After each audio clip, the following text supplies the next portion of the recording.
Smith. Jabari for three and the win. Yeah! He got it! We're here for you at Rockets News' Rockfield Podcast. Of course, I'm your host, Lashard Binkley. You can find me on Twitter at Binkley Hoops and my written work over at Rockets on that side. And also find me during the season weekly on Fox Sports 26 Houston with Nate Griffin. I'll actually be on there tomorrow as well, talking about the same thing I'm about to talk about right here, and that is the NBA draft. The Houston Rockets did not have a first-round pick for the first time in the last several years. They did have a first-round pick last year, even though they were picking for Phoenix because of the trade for Kevin Durant. But officially not having a first-round pick, this is the first time in several years the Rockets have not had a first-round pick. As we know, when James Harden was traded, the Rockets have been one of the more active teams in the first round, especially in the lottery, as they've had 7 top 20 picks in the last 3 or 4 seasons before this previous season where they didn't have any first-round draft picks come to the team. But they actually had second-round picks this season, not having the first-round picks. They haven't drafted a second-round player that actually played minutes for them since 2017. That was Isaiah Hartenstein. And then 2015 was probably the last successful minutes they've gotten from players that they drafted in the second round when they drafted Sam Deckard and Montrezl Harrell. So they haven't really been active at all in the second round. They're usually trading away their second-round picks. More recently, they did draft Haley Larson, but he was traded to the Miami Heat. So they didn't really he didn't play any time for the Rockets at all. They've also drafted players like DeAnthony Melton in the second round who didn't play for the Rockets. Same thing with Dylan Brooks. His first time in the league, they drafted him in the second round. And he didn't play for the Rockets at that time. So Rockets haven't had a really long history in the second round, but they did make some moves. Coming into the night, they had a 39th pick and the 53rd pick, but they were able to make a trade. New York having a lot of news have been coming out that New York Knicks were looking to trade out of that 31 spot, and the Rockets were able to basically win the mini auction for that 31st pick. They were able to trade their 2 picks to move up to the 31st pick and also still get the 55th pick later on. We'll see if they do anything with that pick because as we talk right now, the second round is actually still going on. But I want to jump on right quick and give some quick thoughts on Bruce Thornton. Again, I'm not a draft expert. That's why I usually have draft experts on. But, of course, this time of year, especially on today, they're usually pretty busy. So I just want to kind of give my quick thoughts.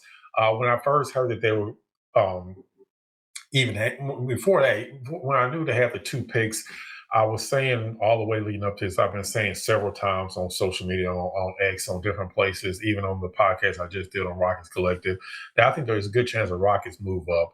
They have those 2 picks. They don't have a lot of free agency money that they can use this upcoming season, really just mid-level and veteran minimums and things like that. So they don't have a lot of free agency room to actually make any moves, and they have to improve their bench, especially in the backcourt. So I really thought there was a chance that they could move up, and that's exactly what they did. They traded both of their picks for New York's 31st pick. So that meant they were the first team to pick tonight. Pretty much an extension of the first round, and they didn't waste any time. They went and drafted Bruce Thornton. Now, I will say I was surprised at the Bruce Thornton pick because most of the talk I've been seeing about him was more of a mid-second round pick. And a lot of the talk was that Isaiah Evans was the best player still available by players like Bob Miller, Malik Thomas out of Arizona, players like that. But the Rockets must really valued what Bruce Thornton brings because they moved up those 8 spots to draft him. It was a chance he probably could have been there at 39, but I guess they just didn't want to take any chances, and they moved up to that 31st pick. And as the offseason goes along, getting to Summer League, we'll definitely learn a lot more about him. But just kind of giving my quick thoughts on him. He is a 4-year guard out of Ohio State, one of the rare players that actually played all 4 years in college. And even more rare that he played all 4 years for one team, because we see a lot of times where players would play 4 years, but they've jumped around to several different colleges before they got to their senior season. But he played all 4 years at Ohio State, was a captain all 4 seasons, something that's never happened in their history. So that tells you that he was a captain in his freshman year. That tells you how much they value what he brings on the court and off the court as well.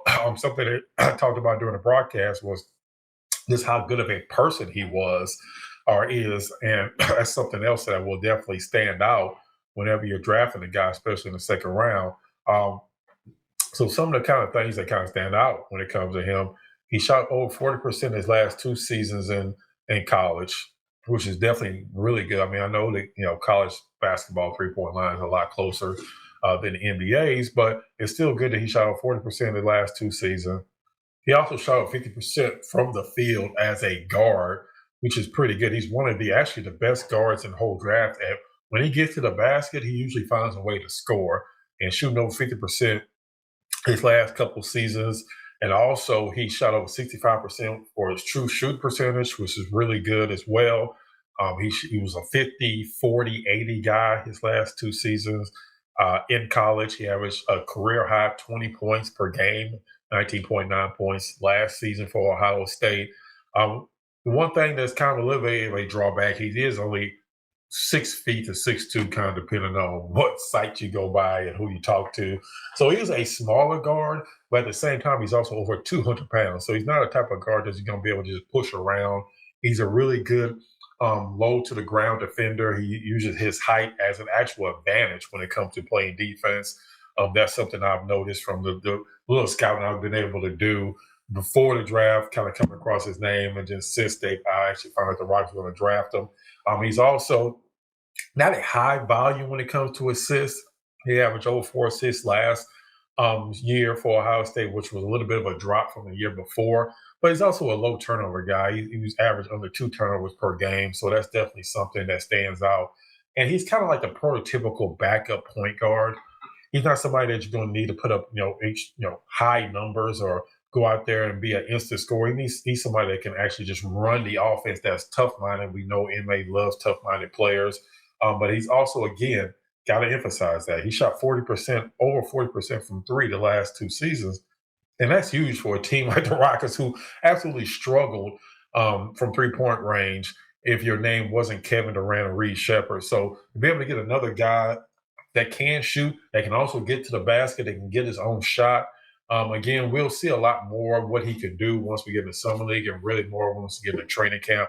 Now, if we're being perfectly honest, there's a good chance that he does not start the season with the Rockets, that he starts his season in the G League. I mean, if we're being perfectly honest, we know how MA is about young players. And we also know how a lot of teams are when it comes to second round picks. They're not going to instantly give minutes. But I think at some point, if he can prove that he can play those backup point guard minutes, even with Fred VanVleet coming back, VanVleet's not going to be 100%. He's not going to be playing a lot of he's not going to play any back-to-back games start the season. I can pretty much guarantee you that.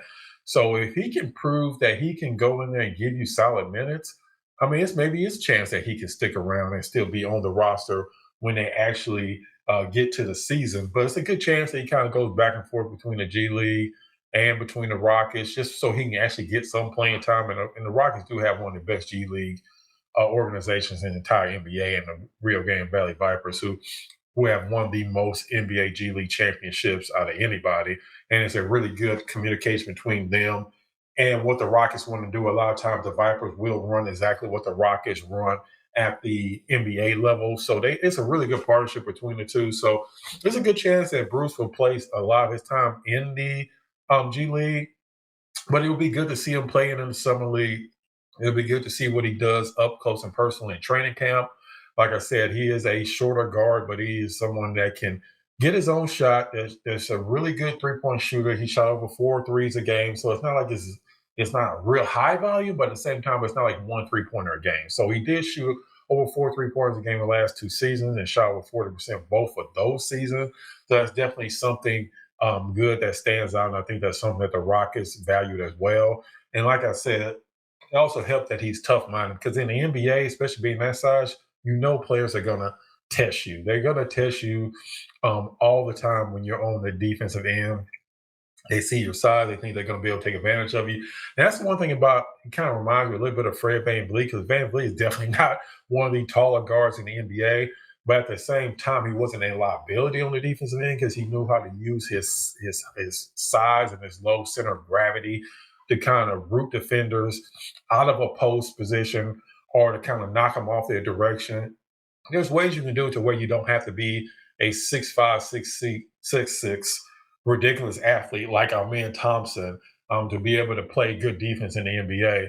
So it's definitely something the Rockets must really value because for them to move up 8 spots when they really didn't have to, at the end of the day, they must really saw something when they brought him in. 'Cause I have to imagine they brought him in for some type of private workout before the draft to be able to see exactly what they saw from him and to draft him at number 31. So again, with any draft pick, especially second round, you don't know exactly what they're going to do in the NBA. But overall, for what the Rockets needed a point guard, a more traditional pure point guard that they can bring in that can really help with that backup position because in the day, Reed may be more of a combo. Man's much better at a small forward or power forward position. So you kind of need that point guard position. Like I said, the Rockets don't have a lot of room to maneuver when it comes to free agency. And now don't really see them making any major trades. So they have to find other ways of bringing in quality players. And Bruce Thornton might be that type of player. We'll have to wait and see. Like I said, with Summer League, it'll be a lot more interesting now that we know that they do have a player that they can bring in. We'll see what they do with the 55th pick if they even draft somebody. They also have the possibility of having um, undrafted guys that you can bring in. Maybe if Emmanuel Sharp is not drafted, as we speak, I don't know if he was drafted or not. So he may have been drafted while I'm talking, but just those type of players that you can bring in and give them a chance. And like I said, I know some people are probably saying like MA is not going to give him a chance anyway. But at the end of the day, you do have to bring in the talent and you kind of see how it plays out. Maybe he plays his way into the rotation at some point during the year.